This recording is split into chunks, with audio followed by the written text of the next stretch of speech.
오늘의 주요 뉴스입니다. 국내 연구팀이 보행자의 이동 경로를 예측해 알림을 전송하는 인공지능 기술을 개발했습니다. 보행자가 횡단보도에 진입하기 약 3초 전에 전광판을 통해 운전자에게 알려 사고 예방에 도움이 될 것으로 기대됩니다. 전북 정읍에 있는 방사성 동위원소 이용기관에서 방사선 피폭 사건이 발생했습니다. 한 작업자가 방사선 기기에 밀봉선원 세슘 137을 설치하던 중 피폭됐는데 당국이 조사에 착수했습니다. 정부가 국가정보자원관리원 화재로 피해를 본 전산망 복구에 속도를 내고 있습니다. 지난달 말 전체 복구율이 90%를 넘어섰는데 정부는 올해 안에 복구를 완료한다는 계획입니다.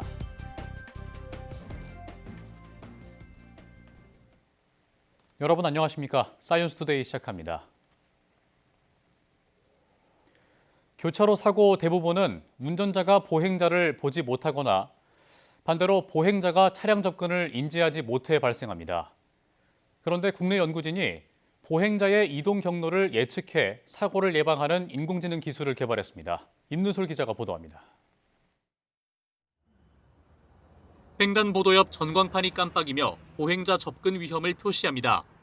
보행자가 도로에 들어서기 전에 운전자에게 위험 신호를 미리 알려주는 겁니다. 국내 연구팀이 인공지능을 이용해 보행자의 이동을 예측하는 기술을 개발했습니다. 기존에는 보행자가 횡단보도 진입 구간에 들어서면 센서가 작동해 신호를 보내는 방식인데 이번 기술은 인공지능이 CCTV 영상을 통해 보행자의 이동 방향과 속도를 분석해 진입을 예측하게 됩니다. 이에 따라 보행자가 횡단보도에 진입하기 약 3초 전에 운전자는 전광판을 통해 보행자의 접근을 인지할 수 있습니다. 도로 환경을 자동으로 분석해 카메라가 보는 방향에 대해서 도로 환경 정보를 자동으로 분석합니다. 그리고 보행자의 미래 경로를 예측해서 사전 알림을 제공할 수 있습니다. 기존에는 횡단보도를 건너지 않는 경우에도 알림이 전송되는 오류가 잦았지만 이번 기술은 보행자의 움직임을 예측해 횡단 가능성이 큰 경우만 선별해 알림을 제공할 수 있다는 게 연구팀 설명입니다. 현재 이 시스템은 천안역과 터미널 등 4곳에서 실증 운용 중입니다. 유동 인구와 차량 통행이 많은 천안역과 터미널 사거리에서 차세대 보행자 안전 서비스가 실증 운영됨으로써 교통사고 예방과 시민들의 안전한 보행 환경 조성에 크게 기여할 것으로 기대합니다. 연구팀은 이번 기술이 물류센터나 건설 현장 등에서 작업자의 안전을 지키는 데도 활용될 수 있을 것으로 기대하고 앞으로 차량의 움직임을 예측해 보행자에게 위험을 알리는 기술도 개발한다는 계획입니다. YTN 사이언스 임늘솔입니다. 전북 정읍에 있는 방사성 동위원소 이용기관에서 방사선 피폭 사건이 발생해 당국이 조사에 착수했습니다. 지난달 29일 이 기관에서 한 작업자가 방사선 기기에 밀봉선원 세슘 137을 설치하던 일을 하던 중 피폭됐습니다. 밀봉선원은 방사성 물질을 금속 용기 등으로 밀폐한 형태로 제작된 방사선을 방출하는 물질로 의료나 산업 분야 방사선 기기 내에 장착해 검사나 측정 등에 활용됩니다. 피폭자는 지난 2일 정오에 양 손바닥에 가려운 증상을 느껴 원안위에 이를 보고했으며 한국원자력의학원에서 진료를 받을 예정입니다. 정부가 국가정보자원관리원 화재로 피해를 본 전산망 복구에 속도를 내고 있습니다. 지난달 말 전체 복구율이 90%를 넘어섰는데 정부는 연내 복구 완료를 목표로 정했습니다. 최기성 기자입니다. 국가정보자원관리원에 불이 난 지 한 달여가 지났습니다. 그새 국민 제안을 받는 국민신문고와 세금 납부 등을 알려주는 국민비서 알림 서비스, 재난안전 정보를 확인할 수 있는 안전 디딤돌 등 90% 넘는 시스템이 제자리를 찾았습니다. 복구가 막바지 작업에 들어서면서 정부는 올해 안에 모든 시스템을 정상화하겠다고 설명했습니다. 올 연말까지 대구 센터가 이제 연계되는 또 그런 프로그램들이 있다 보니까 조금 저희가 예상한 것보다 늦어졌는데 연내 모든 복구 완료를 목표로 최선을 다하고 있다는 말씀을 드리겠습니다. 구체적인 복구 시점도 제시했습니다. 우선 이번 달 셋째 주까지 대전센터 복구 대상 시스템 693개를 모두 복구한다는 계획입니다. 특히 11월 1주차에는 개인정보보호위원회, 개인정보 조사정보 통합시스템과 국가보훈부 보훈통계 시스템 등 31개 시스템을 추가로 복구하여 95.2%를 정상화할 계획입니다. 대구센터 민간 클라우드 이전 대상 10개 시스템은 이번 달 안에, 4개 시스템은 연내 이전할 예정입니다. 이처럼 정부가 시스템 복구에 힘을 쏟고 있지만 일부 데이터는 되돌릴 수 없는 상태입니다. 공무원 전용 내부 클라우드 시스템 G드라이브는 외부 백업이 없어 데이터가 소실됐습니다. 다만 일주일치 데이터가 사라졌다고 알려졌던 사전연명 의료의향서는 화재 당일 하루치만 소실됐다고 확인됐습니다. 정부는 재발 방지를 위해 이번 일을 계기로 정부 행정정보 시스템 인프라를 근본적으로 재설계하겠다고 밝혔습니다. YTN 최기성입니다. 캄보디아 등 동남아 지역을 중심으로 스캠이나 보이스피싱 등 초국가 범죄가 확산되고 있습니다. 경찰이 중국과 MOU를 체결하는 등 국경을 넘나드는 범죄 대응에 총력을 기울이는 모습입니다. 배민혁 기자가 보도합니다. 지난 8월 태국 범죄 조직 룽거 컴퍼니 일당이 무더기로 국내에 송환됐습니다. 일당 가운데 한국 국적의 A씨 등 3명이 지난 9월 구속 기소돼 오는 19일 첫 재판을 앞두고 있습니다. 국회를 통해 공개된 공소장을 보면 A씨 등은 한국인 200여 명을 상대로 66억 원이 넘는 돈을 가로챈 것으로 조사됐습니다. 로맨스 스캠부터 코인, 노쇼 등 범행 수법도 다양했던 이 조직의 총책은 캄보디아에서 활동하며 습득한 경험을 바탕으로 태국으로 넘어가 자신만의 범죄단체를 만들었습니다. 국경을 넘어 새로운 범죄 조직을 만들고 수십억 원 넘게 가로채기까지 1년여밖에 걸리지 않았던 만큼 빠르게 확산하는 스캠 범죄에 대응하기 위해 국제 공조는 필수적이었습니다. 앞으로 더 노력을 해서 해외에 있는 범죄 조직에 대해서는 외국과의 공조 협력을 강화해서 철저하게 수사하도록 하겠습니다. 이번 에이펙 기간 이뤄진 한중 정상회담을 계기로 경찰이 중국 경찰과 공동 대응에 나섰습니다. 양국이 스캠 범죄를 공동의 사회 안보 문제로 인식하고 지속적인 공조 체계 구축이 필요하다고 공감했다며 공조 양해각서 MOU를 체결했습니다. 범죄 단지에 대한 증거 수집부터 범죄자 검거를 위한 공조 수사, 피해자 구조, 송환까지 다양한 분야에 걸친 협력 내용이 담겼습니다. 경찰은 한중 공동대응 협의체를 공식 발족해 상시적인 협력망을 유지하며 스캠뿐 아니라 초국가 범죄 전반에 대한 공동대응을 강화한다는 방침입니다. 중국에 이어 정부가 싱가포르와도 초국가 범죄 대응을 위한 정책적 협력, 법 집행 공조를 강화하기로 한 가운데 실제 근절 효과로 이어질지 관심이 쏠립니다. YTN 배민혁입니다. 국세청이 캄보디아 스캠 범죄 배후로 알려진 프린스 그룹의 국내 거점과 자금 세탁처로 알려진 후이원 그룹의 환전소를 상대로 세무조사에 착수했습니다. 국세청은 임광현 청장 주재로 새 정부 첫 전국 세무관서장 회의를 열고 초국가 범죄 수익 검증을 강화하겠다고 밝혔습니다. 이에 따라 지난주 캄보디아 스캠 범죄에 연루된 프린스 그룹의 국내 업체를 상대로 세무조사에 전격 착수했습니다. 국세청은 이들이 해외 부동산 투자로 가장해 피싱 범죄 수익을 국외 유출한 혐의가 있다고 판단하고 관계기관과 공조해 범죄 수익 환수 절차를 밟을 예정입니다. 이와 함께 후이원 그룹과 연계된 환전소를 운영하면서 수입 금액을 축소 신고한 내국인을 상대로 한 조사도 병행하고 있습니다. 우리 군의 5번째 정찰 위성이 발사된 뒤 목표 궤도에 올라 지상국과 교신에 성공했습니다. 목표로 한 정찰 위성 5기가 모두 궤도에 오름으로써 우리 군은 더욱 촘촘한 대북 감시 체계를 갖출 수 있게 됐습니다. 홍선기 기자가 보도합니다.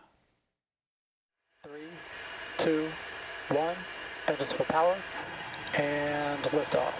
우리 군의 정찰 위성 5호기를 실은 로켓이 점화와 동시에 힘차게 우주를 향해 날아오릅니다. 미국 우주기업 스페이스X의 펠컨 9에 실려 발사된 정찰 위성 5호기는 14분 만에 발사체와 성공적으로 분리된 뒤 목표 궤도에 정상 진입했습니다. 발사 1시간 뒤에는 지상국과의 첫 교신도 이뤄지면서 발사 성공이 공식 선언됐습니다. 4.25 위성 사업 5호기는 미국 플로리다주 케이프 커네버럴 우주군 기지에서 정상 발사되어 목표 궤도에 안착하였으며 지상국과 교신에 성공하여 위성 상태가 양호함을 확인하였습니다. 이로써 우리 군의 중대형 정찰 위성 확보를 위한 4.25 사업에서 목표로 한 위성 5기가 모두 우주 궤도에 올랐습니다. 4.25 사업은 전파를 이용한 영상 레이더와 전자광학 그리고 적외선 센서 위성을 함께 운용하는 건데 앞글자를 따서 이름을 붙였습니다.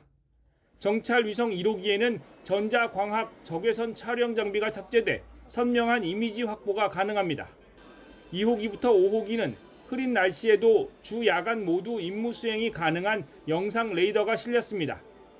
이처럼 다양한 방식의 위성을 여러 궤도에서 군집 운용하면 기상 영향을 최소화하면서 목표물에 적합한 방식의 감시 활동이 가능하게 됩니다. 특히 정찰 위성들이 번갈아서 2시간에 한 번씩 한반도 위를 지나면서 더욱 촘촘하게 북한의 도발 징후를 포착할 수 있을 거란 기대가 나옵니다.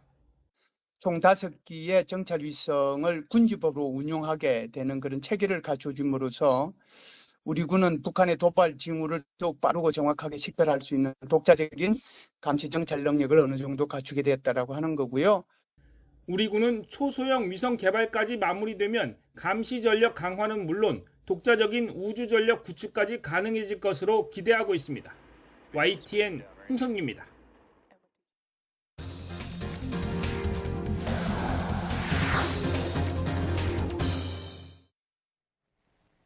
지난 3분기 우리 경제 성장률이 1.2%로 기대치를 웃돌면서 경기 회복에 대한 기대감이 한층 높아졌습니다. 하지만 총소득이 성장률을 못 따라가는 현상이 발생하고 있어 외화 내빈 우려가 나오고 있습니다. 이승은 기자가 보도합니다. 지난 3분기 우리 경제 성장률이 전기 대비 1.2%로 반등폭을 넓혔습니다. 4분기 마이너스 0.1%만 돼도 연간 성장률이 1%가 되는데 지난 8월 한은의 4분기 전망은 0.2%입니다. 소비 쿠폰의 효과도 있었고 또 수출도 좋았고 그래서 좀 더 4, 4분기 어떻게 되는지 지켜봐야 될 것 같은데 현 상황에서는 올해 성장률이 저희가 예상했던 0.9가 아니라 1% 이상 1%가 될 가능성이 커졌습니다. 정부가 1.8%로 내다본 내년 성장률도 상향 조정이 잇따르고 있습니다. 반도체 호황에 무역 불확실성 완화, 미국 금리 인하 등이 상반 요인입니다. 하지만 고환율과 건설 투자 부진, 가계부채 등은 하방 요인입니다. 지난 3분기 이미 고환율과 교역 조건 악화에 국내 총소득 GDI 증가율은 0.7%로 1.2%인 성장률보다 한참 낮았습니다. 게다가 대미 현금 투자가 본격화되면 정부 세입으로 들어오는 한은의 외환 운용 수익이 미국으로 빠져나가게 됩니다. 재정 악화와 국내 투자 위축, 환율 불안이 우려됩니다. 우리나라 입장에서는 조세 수입이 주는 부분이 분명히 있고요. 투자 공동에 대한 우려, 외환 보유고가 예전만큼 못 쌓이는 것에 대해서 이제 결국은 외환 시장에 대한 우려가 쌓일 수밖에 없는 이런 상황들이다. 전문가들은 진짜 성장을 위해서는 단기 부양책보다는 구조적 개선 노력을 촉구합니다. YTN 이승은입니다. 2차 민생회복 소비 쿠폰의 지급률이 97.5%에 달하는 것으로 집계됐습니다. 행정안전부는 지난달 31일 마감 시점을 기준으로 모두 4,453만 명이 소비 쿠폰을 신청해 4조 4,527억 원이 지급됐다고 밝혔습니다. 지급 수단별로는 신용 체크카드가 3,049만 건, 68.5%로 가장 많았고 지역사랑 상품권과 선불카드 순이었습니다. 지역별로는 전남이 98.14%, 전북이 98.12%로 신청률이 가장 높았고 서울은 96.54%로 전국에서 가장 낮았습니다. 1차와 2차 소비 쿠폰 사용은 이번 달 30일까지로 기한 안에 사용하지 않으면 국고로 환수됩니다. 주 52시간 넘게 일하는 직장인 절반 이상이 일한 만큼 돈을 받지 못하고 있다는 설문조사 결과가 나왔습니다. 시민단체 직장갑질 119는 지난 1일부터 2주간 전국 만 19세 이상 직장인 1,000명에게 물어본 결과 760명에 달한 초과 근무자 가운데 47.7%인 363명이 초과 근로시간 전부를 인정한 가산임금을 못 받고 있다고 설명했습니다. 특히 주 52시간을 넘겨 근무했다는 직장인 82명 가운데 55.7%가 일한 만큼 받지 못한 것으로 파악됐습니다. 이렇게 가산임금을 제대로 못 받는 직장인들 가운데 43.8%가 포괄임금제를 그 원인으로 꼽았고 전체 직장인의 78.1%가 포괄임금제 금지에 동의했습니다. 전 세계에서 한국 음식의 인기가 높아지며 K푸드 수출액이 최고치를 경신하고 있습니다. 김치와 불고기를 넘어 최근 다양한 식품군이 새로운 한류 주자로 떠오르고 있는데요. 세계 시장을 향한 식품 한류 현장을 오동건 기자가 다녀왔습니다. 관람객으로 붐비는 국내 최대 규모 식품 박람회장. 매콤한 떡볶이부터 살이 꽉 찬 게살까지 다양한 맛을 한자리에서 경험할 수 있습니다. 소스류 관심 많아가지고 소스 좀 많이 먹었습니다. Kimchi, the soups, stews. I haven't found anything I don't like yet. 올해 푸드위크 코리아에는 42개 국가에서 950개 회사가 참여해 1,500여 개 부스를 차렸습니다. 42개국의 89개 업체 해외 바이어와 230개 국내 수출업체가 참여하는 수출 상담회도 함께 열려 K푸드의 해외 진출을 후원했습니다. And then, since K-pop, K-drama is trending, there is demand for Korean products. And even Japanese restaurant, they use gochujang as a hidden ingredient in their 올해 들어 9월까지 K푸드 수출액은 지난해보다 8.9% 증가한 84억 8천만 달러로 역대 최대치입니다. 2016년 이후 9년 연속 증가세로 K푸드는 거침없이 성장하고 있습니다. 특히 김치, 불고기 등 전통 한식을 넘어 라면과 김 등 가공식품 수출이 지난해보다 각각 24.5%, 14% 늘며 전체 K푸드 수출의 4분의 1을 차지했습니다. 한국 식품은 건강하다는 인식까지 더해지며 건강기능식품과 관련 기술인 푸드테크도 함께 주목받고 있습니다. K푸드의 영역이 확장되고 있는 것입니다. 식품, 한국 영토를 확장하는 거다. 그래서 수출은 이제 한국 식품 영토 확장, 이렇게 208개 나라에 지금 우리가 식품 수출을 하거든요. 이걸 더 강화해서 더 많은 나라. 올해 K푸드 수출 실적이 최고치를 경신할 것으로 예상되는 가운데 정부도 관련 법안과 예산 등을 통해 지원을 이어가기로 했습니다. 한국 음식은 빠르게 전 세계 내 식탁에 자리 잡고 있습니다. 한류 바람을 타고 K푸드의 성장은 앞으로도 계속될 전망입니다. YTN 오동건입니다. 올해 국산 김 수출이 사상 최대치를 기록했습니다. 한국농수산식품유통공사에 따르면 올해 1월부터 9월까지 김 수출액은 8억 8,233만 달러로 지난해 같은 기간보다 14% 늘었습니다. 이는 10년 전 같은 기간보다 4배 증가한 수준입니다. 국가별로는 일본이 1억 8,975만 달러로 가장 많았고 미국과 중국, 태국이 뒤를 이었습니다. 특히 중국 수출은 41.4%, 일본과 미국은 각각 18.4%, 14.2% 증가했습니다. 김 수출이 꾸준히 늘면서 올해 연간 수출액은 10억 달러를 넘어설 것으로 전망됩니다. 지난 1일 다시 운항을 시작한 한강버스에 주말 휴일 이틀 동안 6,000명 넘는 시민이 탑승한 것으로 확인됐습니다. 서울시는 운항 재개 첫날인 지난 토요일에 3,261명, 일요일 2,877명으로 주말 동안 6,138명이 한강버스를 탔다고 밝혔습니다. 오후 시간대에는 사람이 몰리면서 일찌감치 탑승이 마감되는 사례도 나왔습니다. 시는 승객 없이 시범 운항한 기간에 안전성과 저비안 숙련도를 높여 출발과 도착 시간을 정확하게 맞추도록 개선했다고 강조했습니다. 10대 청소년들의 무면허 전동 킥보드 사고가 끊이지 않고 있습니다. 대여 업체들의 방관 속에 사각지대가 생긴다는 지적이 나오는 가운데 경찰이 특단의 대책을 내놨습니다. 표정우 기자가 보도합니다. 지난달 27일 저녁, 중학생이 몰던 전동 킥보드가 인도를 산책하던 강아지를 들이받았습니다. 전조등을 켜놨지만 무용지물, 보호자가 함께 있었지만 미처 피할 새가 없었습니다. 강아지는 응급실에 있고 간 손상으로 지금 입원 중이고 이제 평생 장애는 생겨가지고요. 평생 약 복용을. 불과 며칠 전엔 30대 엄마가 어린 딸에게 달려드는 전동 킥보드를 몸으로 막아섰다가 열흘 넘게 의식을 찾지 못하는 일도 있었습니다. 역시 여중생 2명이 함께 탔다가 낸 사고였습니다.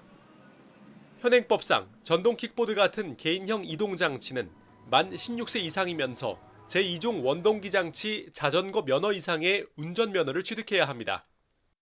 하지만 지난 4년 동안 면허 없이 개인형 이동장치를 몰다 단속된 경우는 2021년 7천여 건에서 지난해 3만 5천여 건으로 급증했습니다. 이 가운데 절반 정도는 10대 이하였습니다. 이런 배경엔 전동 킥보드 대여 업체들의 부실 관리가 있다는 지적이 나옵니다. 면허가 없는 10대들도 부모 신분증으로 쉽게 회원가입을 할 수 있는 데다 운전면허 확인 절차가 있더라도 나중에 인증하겠다는 버튼만 누르면 탑승할 수 있습니다. PM 자체가 독소 조항 정도가 아니라 지금 악법 상태라는 거예요. 인증을 안 하게 되면은 어떤 벌칙 조항이라든지 또 사업 모델에 대한 어떤 연기라든지 또 이런 것들도 좀 필요한 시점입니다. 운전 자격을 확인하지 않고 대여하는 경우 업체를 처벌하도록 하는 등의 법안이 국회에 발의돼 있지만 아직 제대로 논의되지 않고 있습니다. 이런 가운데 무면허 10대들의 전동 킥보드 사고가 잇따르자 경찰은 면허 확인을 소홀히 한 전동 킥보드 대여 업체에 대한 방조 혐의 적용을 적극 검토하기로 했습니다. 이 경우 벌금형 처벌이 가능해지는데 이를 위해 청소년의 무면허 운전 적발 시 대여 업체에 대한 조사도 진행한다는 방침입니다. 이 같은 조치가 업체들의 책임을 강화하고 사고 예방에 적극적으로 나서게 할지 주목됩니다. YTN 표정우입니다. 달리는 버스에서 기사를 무차별 폭행하는 등 운전자 폭행 사건이 끊이지 않고 있습니다. 경찰에 검거되는 인원만 1년에 3천 명이 넘는데 솜방망이 처벌 때문이라는 지적이 나옵니다. 양동훈 기자가 보도합니다. 버스에 탄 남성이 갑자기 휴대전화를 든 손으로 기사의 얼굴을 내리칩니다.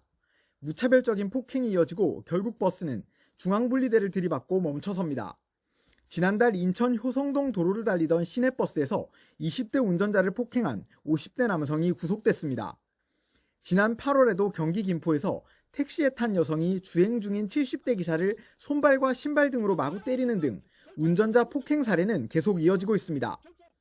특정범죄 가중처벌법상 운전자 폭행은 5년 이하 징역이나 2천만 원 이하 벌금에 처할 수 있습니다.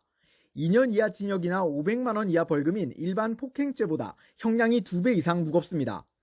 게다가 운전자가 다쳐 상해가 인정될 경우 벌금형 없이 3년 이상의 징역으로 엄하게 처벌하도록 규정돼 있습니다.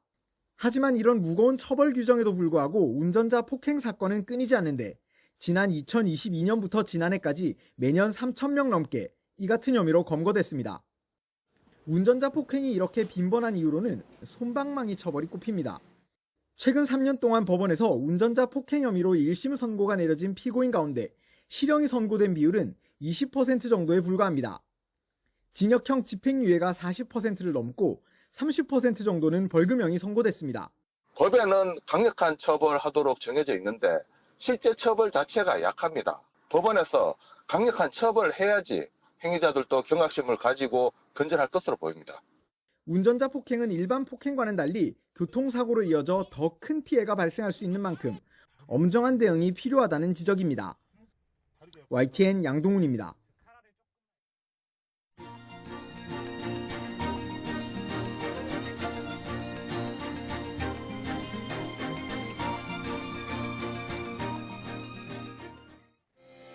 이상으로 사이언스 투데이 마칩니다. 함께해 주신 여러분 고맙습니다.